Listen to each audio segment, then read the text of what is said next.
Magandang umaga po, 7:45 na po ng umaga at ngayon po ay Lunes. So ayan, nandito tayo sa kusina at magluluto po tayo ng ginisang upo with sardinas at syempre ito po puso ng saging. Gagawin natin siyang, ano nga tawag dito? Piprito natin siya, no? So ayan, sisimulan na po natin. Ito pong upo ay binalatan ko na. So hihiwain na lang natin at huhugasan.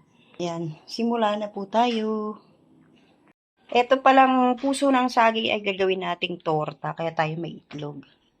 Ayan, game na. Simulan na natin ang pagluluto habang maaga pa. Ito nga pala, yung kulay brown ay itlog ng manok namin. Ano? Yung binigay ni Kuya Bobby. Ayan, start na po tayo. Kape muna tayo. Huhugasan po muna natin bago natin hiwain. Ito na po yung upo. Nahugasan na natin.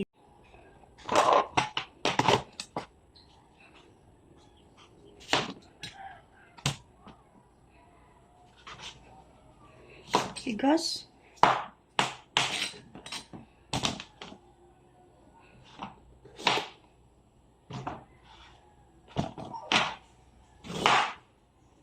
Parang mabuto na.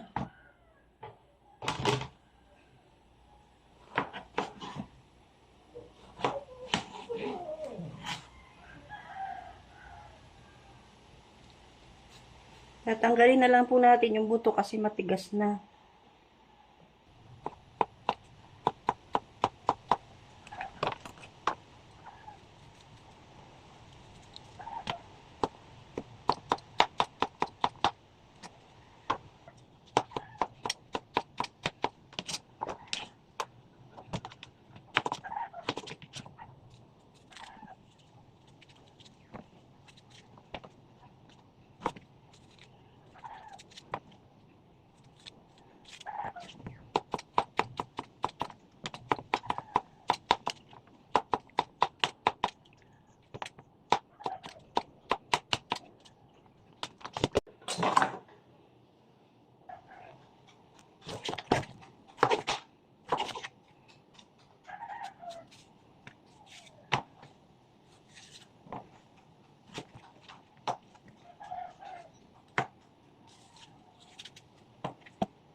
Eto na po, tapos na po tayo maghiwa ng upo.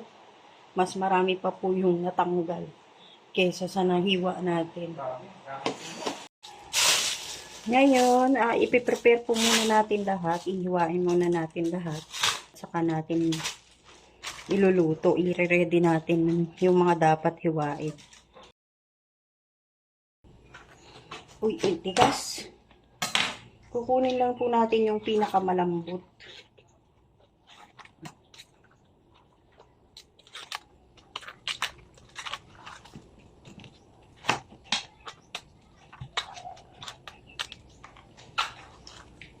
Masarap to sa sinigang na bangus.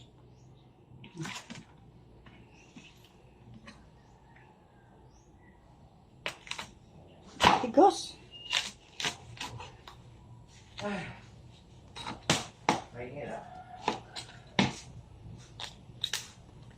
Ito, bigila. Hala.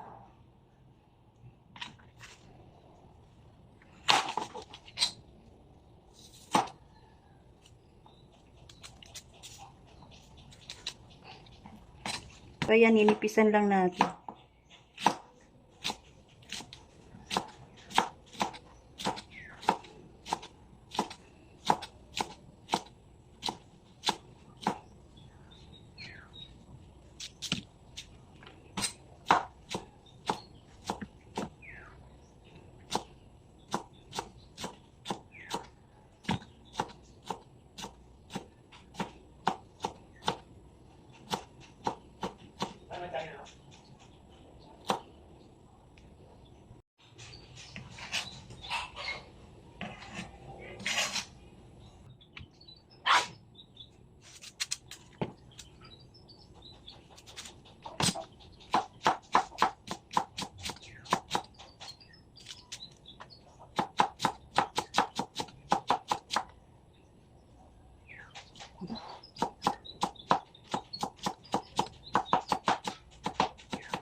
Ito na po yung puso ng saging na nahiwa natin. Ngayon, lalagyan po natin siya ng asin.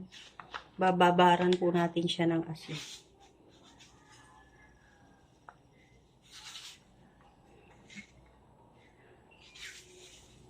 Nalagyan na natin ng asin. Tapos, lalagay muna natin siya sa isang tabi. At mamaya po, pipigaan natin. Lugpos muna.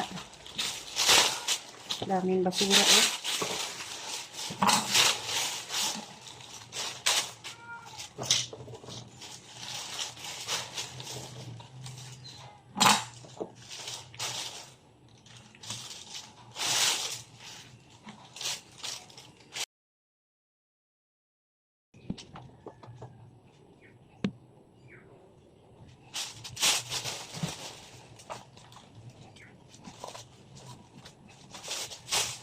Ngayon naman po, magre-ready naman po tayo ng bawang at saka sibuyas.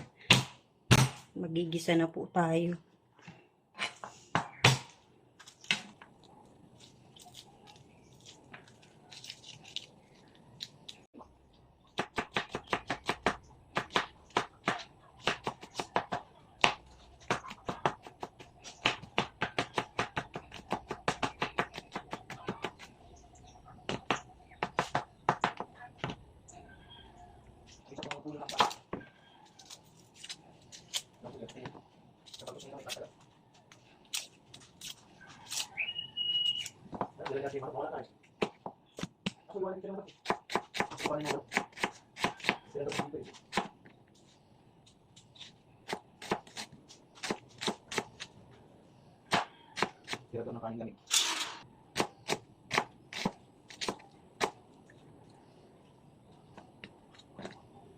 Okay na.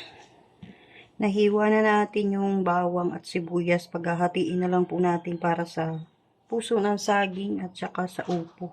Ayan, mainit na po yung kawali natin. Lalagyan na natin ng mantika. Lagay na natin yung bawang.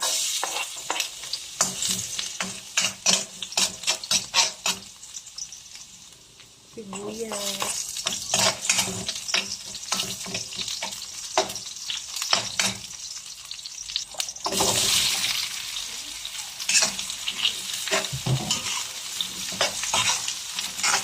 Ayan na, nandyan na po yung upo. Tatakpan lang po natin hanggang sa lumambot.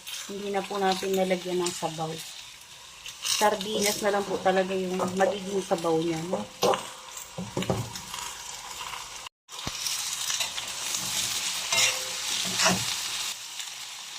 Hindi pa po siya malambot. Excited lang ako, diba?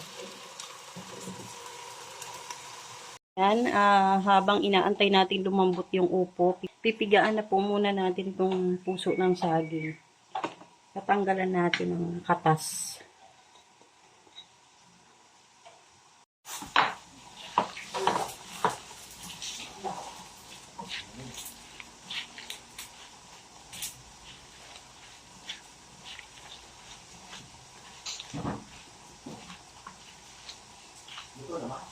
Maluluto.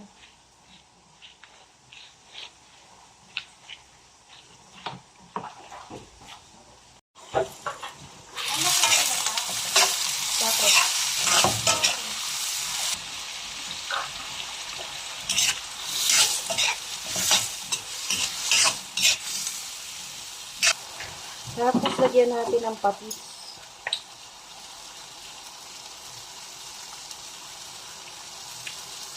Pampalasa. Tapos paminta.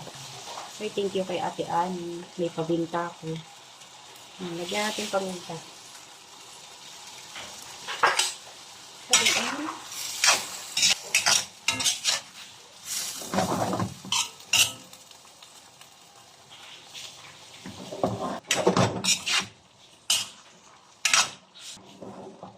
takpan lang natin at konti na lang po luto na yan.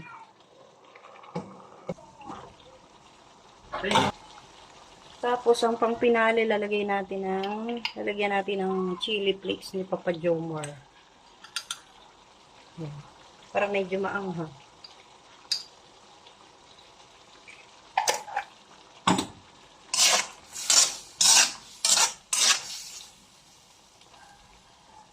na.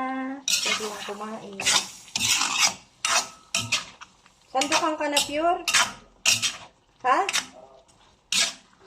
Ayan na po yung ating ginisang upo sa sardinas. Kakain na raw si Pure Health. Ayan na, kainan na. Si Pure Health po ang kakain. Ito na po yung ating lutong upo. At syempre kanin. 8:30 na po ng umaga ngayon. Anong cellphone? Papasok yung anak ko. May pasok na po. Andun sa ano? 3. Ayan na, kakain na si Pure. Thank you Lord sa food. Nagmamadali na yan. Pagod ako dun sa pag ano, ang dalaki ng saging na tinumbak. Kadagan sa wire. Tapos ang energy ko ang aga-aga. Ay, may tuyo pala ito eh. Saan ka naging tuyo? Binila ka tuyo kagabi. Asan? Eh, sa bawal pa ng rep. Ano, piprituhan pa kita eh. Nagmamadali ka na. Hindi, mamaya na lang yun. Drama ang ulam. Ano, maanghang?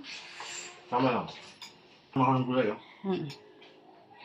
Sige, kumain ka lang dyan. Nagmamadali na po at ihahatid po yung anak namin.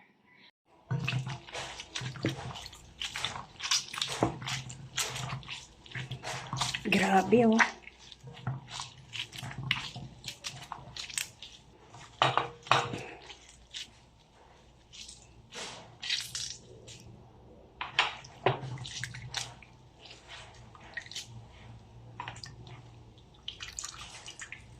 Ayan na. Tapos na. Ito na po yung napiga natin. Na puso ng saging. Ngayon huhugasan naman po natin. Ito na po yung puso ng saging nung hinugasan na natin. Ito kailangan po natin ng harina. Tapos itlog. So yan, lalagay na natin to dito. Lalagyan natin. Ito na, simulan na natin. Tinanggal natin ulit yung puso ng saging dito sa plato. Lagyan muna natin 2 kutsara ng harina. Tapos lagyan natin ng tubig.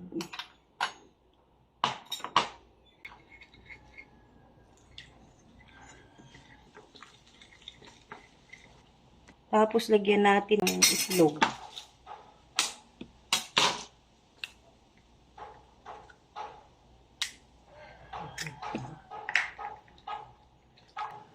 Tapos lagyan natin ng San Marino.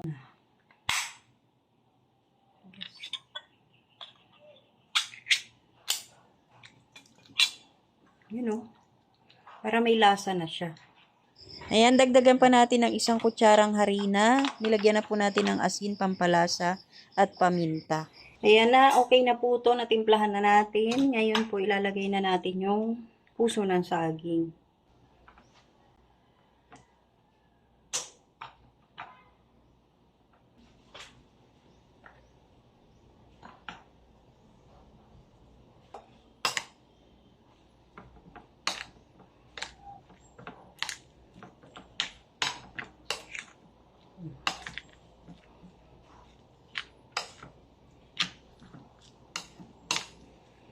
Ayan na. Ngayon, pwede na natin siyang iprito.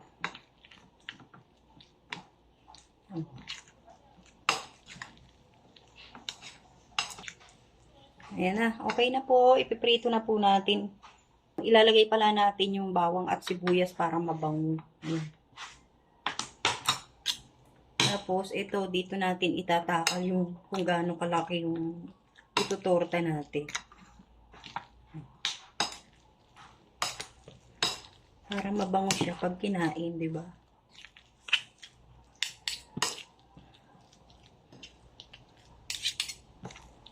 Mabango. So, okay na. Nalagay na po natin yung bawang at sibuyas. Buti hindi natin nakalimutan. Ito na po. Nakasalang na po tayo ng 1 piraso pa lang.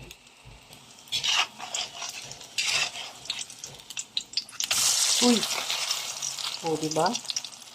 Ito na po yung ating puso ng saging na prito na po natin. Ayan, natorta na natin. So, tapos na po tayo magluto.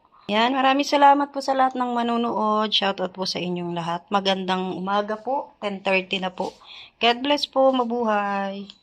Kain na po tayo. 11:45 na po.